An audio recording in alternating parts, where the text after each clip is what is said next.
Oh, hold that show. Ben Baker. So I wanted to save my comments till the end. There was a document that I wanted to bring out. I don't know if the city manager's seen this yet or not. All council has a copy of it? I had to get it to all council? Okay. All right, so I wanted to read this out loud for everyone and just give you a chance to absorb this and suck this in. It's out of the archives. And I think you'll know what it is once you'll understand what it's about when I start reading it. 'Twas the night before Christmas, when all through the house, not a creature was stirring, not even a mouse. The stockings were hung by the chimney with care, in hopes that St. Nicholas soon would be there.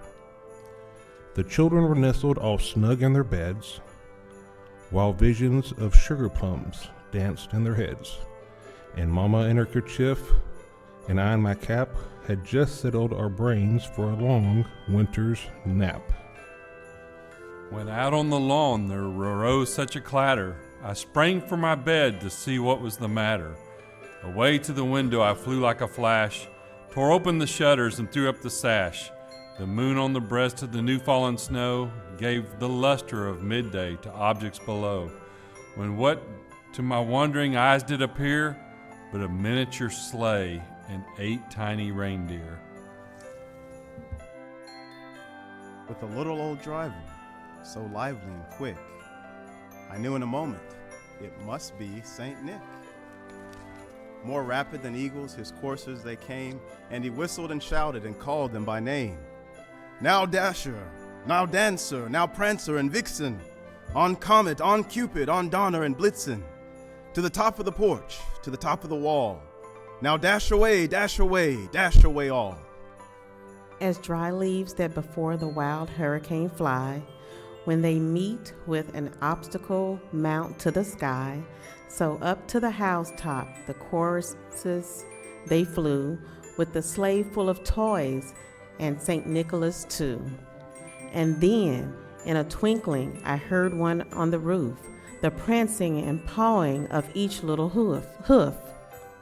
As I drew in my head and was turning around, down the chimney St. Nicholas came with a bound. He was dressed in all fur, from his head to his foot, and his clothes were all tarnished with ashes and soot. A bundle of toys he had flung on his back, and he looked like a peddler just opening his pack. His eyes, how they twinkled, his dimples, how merry. His cheeks were like roses, his nose like a cherry. No pun intended.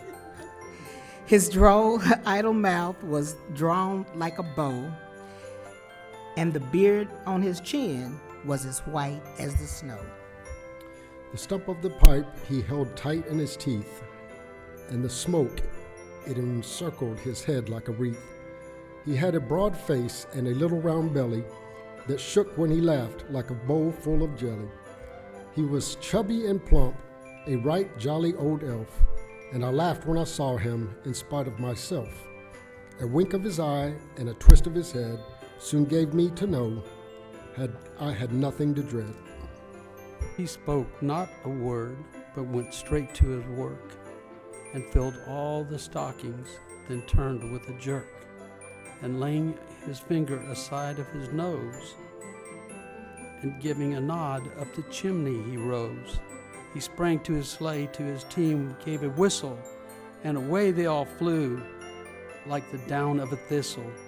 But I heard him exclaim, ere he drove out of sight, Merry Christmas to all, and to all a good night.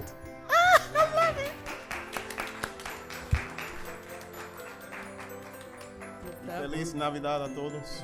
Buenas noches.